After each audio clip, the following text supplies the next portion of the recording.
Hey everybody, it's Emily, the Crazy Worm Lady. I'm here today with the African night crawlers to finally consolidate these bins into our carbon-only experiment.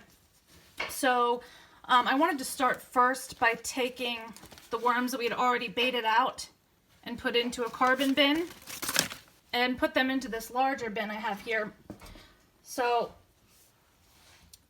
as you guys remember, there was some food in this bin, but it was really only the food that we had baited them out with. And I want to see how they can do just on bedding sources once they get moved over here. So, I'm just going to take what we have. This material is not nearly as moist as it should be, but we'll fix that once we get them all settled in here. So there's a corn cob you can see in there, but it's really only the carbon left. It's been in there a while.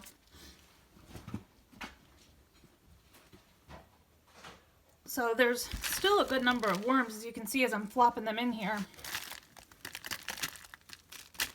And they've actually made really good work of what's in here so far, so that's good.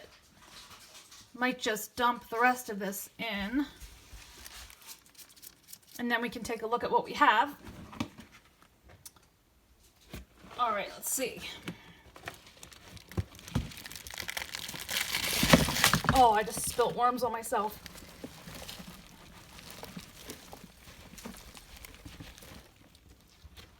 Okay.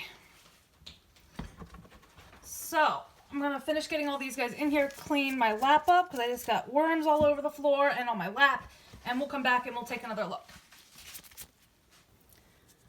Okay, so I got all the worms in here from what we had already baited out, and there was a lot of babies in here, so I do think there had been some cocoons that were laid and had hatched. And the material is definitely a little bit dry, but it actually feels relatively good once I got it all in here. Just the top, I think, had dried out because I didn't have a lid on it. But they're looking really good. So now what I have to do is take the other two bins that I've been trying to bait the worms out of, and I'm going to sift that compost and get the final worms from that bunch and add them in here. And then we're going to get this up and running with some bedding and probably just some eggshell. I want to try to have very minimal inputs into this system. So let me get some of that sifted. I'll show you guys a little bit along the way, and then we will get this experiment officially underway. Alright, so this is my mortar tray that I am sifting my castings into. I use this mesh metal like office supply storage bin, and it has like the perfect mesh in it that it allows for the compost to fall through, and it still keeps most of the worms and any unprocessed bedding. So I just shake it through, and then this material in here and the worms will go into our bin, and what we're left with is our castings. So I'm getting really nice castings out of this, and there are some cocoons, a few baby worms I'm seeing, but that's kind of to be expected. Unless you have like an ultra fine mesh, you're just gonna have a few of them make it through, but it's just very rich, it's dark. So I'm gonna finish sifting through both of the bins that we were baiting from, and then we'll hop back over and finish up in the other bin. But I did want to show you guys kind of my method, and I definitely think letting these bins sit out with the lids off for a little while was good, because the castings are much drier than what I get sometimes in my other bins, which makes it a little bit more difficult to sift, if it's even siftable at all. Okay guys, so this is the compost from the first bin that I just sifted. It took me about 10 minutes. The material is really a good consistency. There's a cocoon right there. Another one.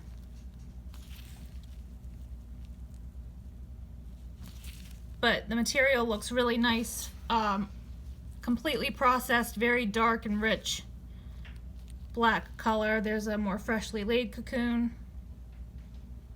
You know, they start out being yellow and then they get darker. So I'm going to pull a few cocoons out of here. Definitely not going to pick them all out, but I'll try to salvage some and toss them into our big bin, and then I'm going to finish sifting the other tray as well. Alright guys, so final product. We have got tons of worms in here, tons of cocoons. I hand picked out quite a number of cocoons, but I didn't even try to get them all. There were a lot. There were probably several hundred, but there was a lot more worms in the second batch. For some reason, that second bin, I don't know if that was any indication of anything, but there was a lot of adults, juveniles. There was kind of a good mix.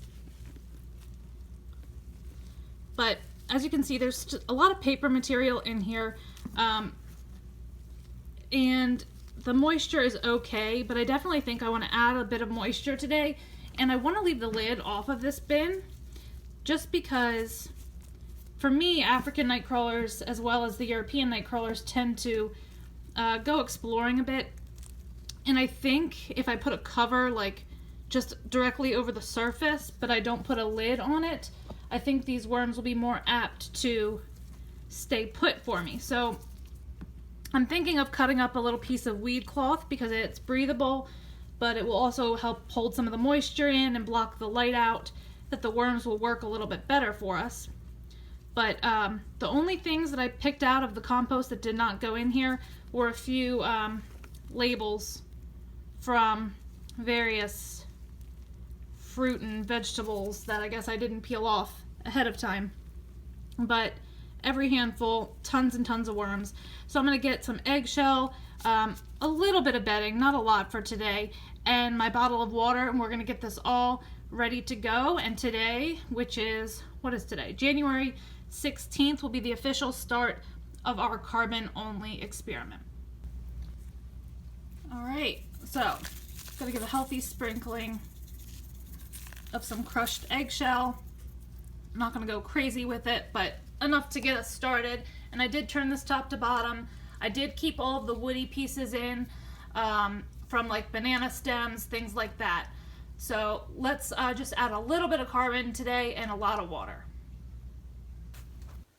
Alright, so I shredded up, just hand shredded some newspaper, and I'm going to bury this up in here because if it's dry, it won't be able to break down. But I do want to keep some pieces in large so that we can see how long they can, it takes for them to break them down, in their entirety. Because a lot of worms are really not so good at breaking down the bedding. It takes a lot longer. And I think these guys might be an exception to that rule. They always seem to break down the bedding very quickly. So I'm going to just kind of mix some of this in a little bit here.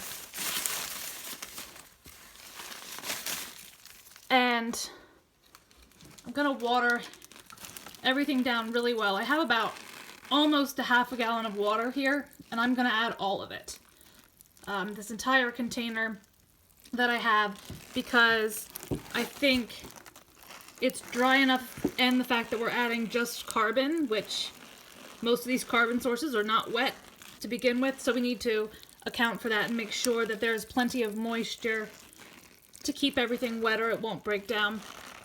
And I cut a piece of landscape fabric, weed cloth, whatever you want to call it, and I folded it over a few times on itself because it's breathable and it's black, so I think it'll help block out the light for these guys. And I'm hoping it'll be good enough to retain moisture so that the worms can get to work. So I just loosely folded it up, but I am going to just kind of tuck some of these edges in. And now that they're wet, they should probably tuck in a bit better. And tuck all of it so we don't have any big pieces sticking out here. Okay, so nothing's sticking out. And I'm gonna just take this piece of weed cloth and just loosely fit this in here. And this will allow for some air circulation while still holding in the moisture and keeping the worms working even at the surface, because it'll remain nice and dark for them. So that's going to be it for today. I know it was a bit of a long update, but I wanted to bring you along for the harvest process, as well as how I wanted to set this up and kind of what my goals were.